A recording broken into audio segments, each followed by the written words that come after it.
Hello, I'm Luke Neller and welcome to Best Replays of the Week. In this episode we have a scout with ball bearings of steel, a sniper with a popgun, and an IS-7 trying to hold back the tide. Let's battle!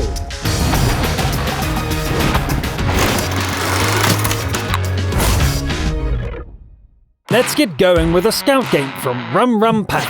The setting is Melanevka on an American server. The countdown ticks to 0 and our scout bursts into action. This is a high-risk move, but RumpPam reveals 8 opponents in a handful of seconds. What do you do after such an opening? How about parking behind those bushes and keeping the res lit up? The tactic works incredibly well, and the spotting damage mounts up fast. After the defenders have been decimated, it's time for a more dynamic approach. The E4's attention is entirely focused on a friendly 103. Heads up, buddy! Aww. I bet you wish you had a proper turret right now. While we're here, let's take care of those SPGs. That's 2. The third one makes a run for it and manages to get away. For now. The opposition have had just about enough of this impudent scout. RumpPam taunts the Reds by driving into the capture circle, backing away when an Object 140 takes the bait. You guys need help with this IS-4, or is it enough to keep it spotted? Okay, cool. The team is in the lead now, which is fortunate because the scout's time is up. But don't worry, the team's got this. The game ends in victory with no further losses. Those were some seriously bold moves right from the start. RumpPam didn't survive the battle, but racked up an impressive 11,517 points of assist damage, with 12 vehicles spotted. Our sniper of the week is Zane Leon from the EU region. Zane has a bit of a problem. A sniper can make any weapon look good, but the Leo's 75mm squirrel gun is seriously lacking in stopping power. Still, Highway is a sniper's map, and the Leo covers the ground quickly enough. Here we go. The gun is nice and accurate, but the damage is too low to stop the KV-85. This western flank is turning to a target-rich environment. This popgun must be getting pretty warm, as Zane peppers the opposition. A speeding T-50 is an easy shot for our sniper, who claims it as the first kill of the match. Turning back to the foes in the west, the second kill is harvested from 512 meters. As is the third one. Maybe this gun isn't so bad once you get used to it. How about an night kill just for style? That's as far as you go, T-37. The rival Leo is no sniper, but it does land a hit before expiring. All remaining Reds are on the eastern flank. Zane gets into view range and opens fire.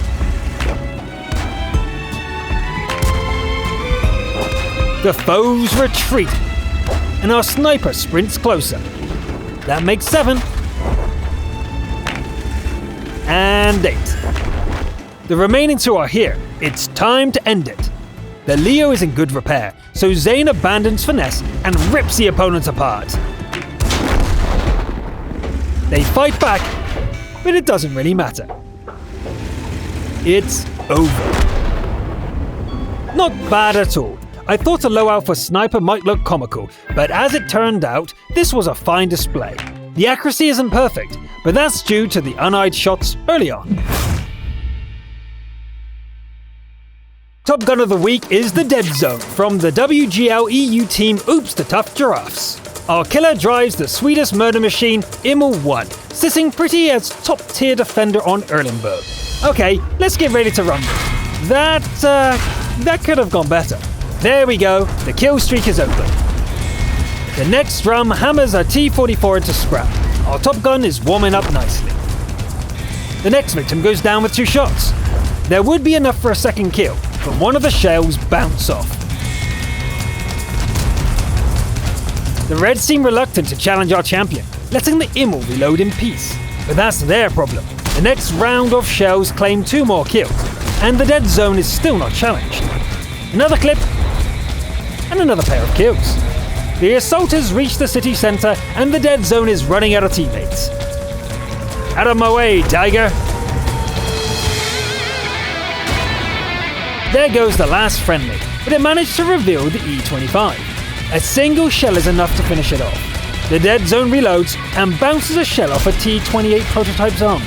The ISU is an easy kill, but there's no point in challenging the prototype with a single shell. Time for another reload. Watching the T-28 getting clipped down almost makes you feel bad for the enemy team. The red team's last hope rests with the KV-85. Can the bottom tier heavy challenge our hero? The KV does its best, but having watched the previous 11 kills, do you think it has a chance? That's what I thought as well. GG. 12 kills, and by the looks of it, without breaking a sweat. The dead zone also blocked a respectable amount of damage, showing the value of that Swedish armor. And now, back to the American service for another autoloader game. This week's crucial contribution is delivered by Pashowin Ends, presumably sharing their passion for the French AMX-50B. The battle is fought on the snowy terrain of Windstorm. Pashowin drives into town, trading 2 shots for 1 from an M48 pattern.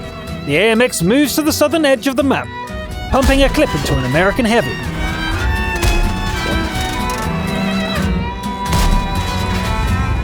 The reload is pretty quick, so Pashowin is in time to help a platoon mate with a troublesome Centurion AX.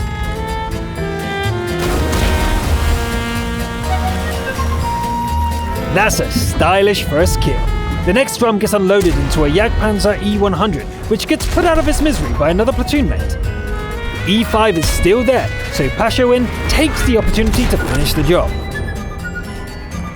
An IS-3 offers a challenge, but our hero is looking for bigger prey. This Tier 9 heavy will do nicely.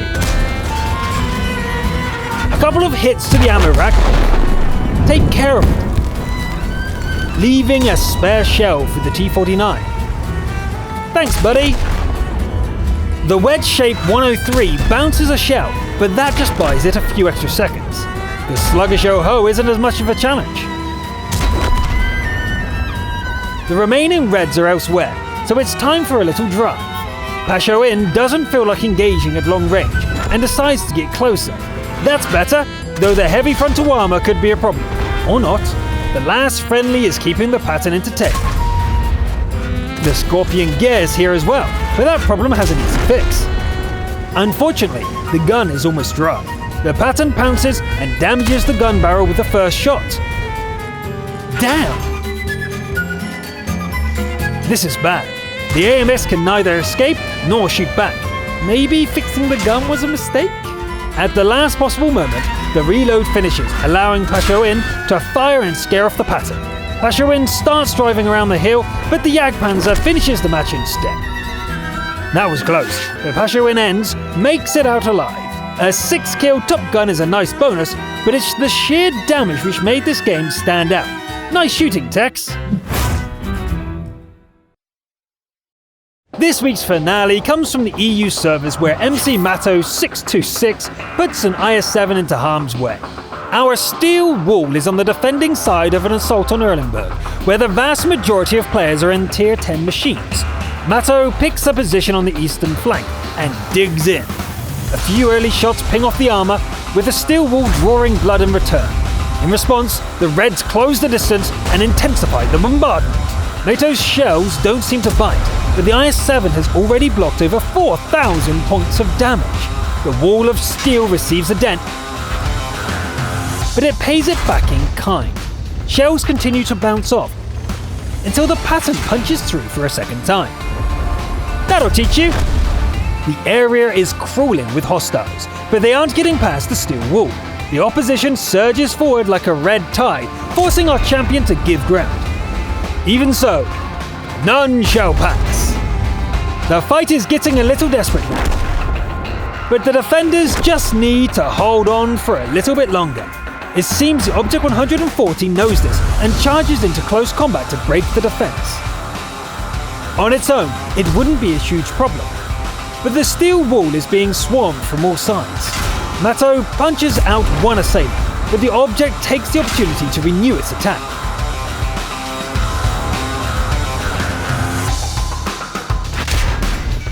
To Hades with you! There's only half a minute to go, but the IS-7 has given it all it had, and more. The second to last defender dies moments later, so it's all down to the E100. Just stay alive! And so it does. Our steel wall sacrifice has carried the day. That was an incredible 13,200 points of damage blocked, with MC Mato 626 holding back the bulk of the enemy force. With the respectable 4,000 damage dealt, you can see why this replay took pride of place at the end of the episode. There you go, victories all around. Even the 15k health IS-7 won its game. Keep sending in those replays. I'm Luke Nella, thanks for watching, and I'll see you next time.